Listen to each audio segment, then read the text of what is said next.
Welcome to Tenor Tech, where I solve the problems you didn't even know you had. You begin by signing into the Google account that holds the recovery phone. Once logged in, open the security section and find ways we can verify it's you. Then tap Recovery Phone. Make sure you have your current account password ready because Google will often prompt for it. If you use two-step verification, be prepared to confirm via your primary method. Start here to place the change request where Google expects it and to prove you own the account. Once you access the recovery phone settings, click the listed phone and choose Edit or Remove. If Google asks, re-enter your password or confirm with your two-step verification method to proceed.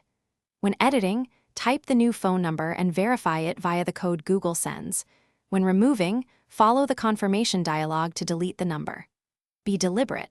Removing without a replacement increases account recovery difficulty, so weigh replacing versus removing before you finalize the change. After you save the change, return to security and confirm the recovery phone no longer appears.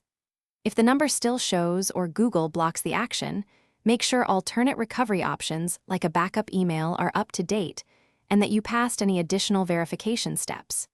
If you cannot complete removal because of account locks or lost access, use Google's account recovery flow or contact Google Help. Keep proof of account ownership ready to expedite resolution.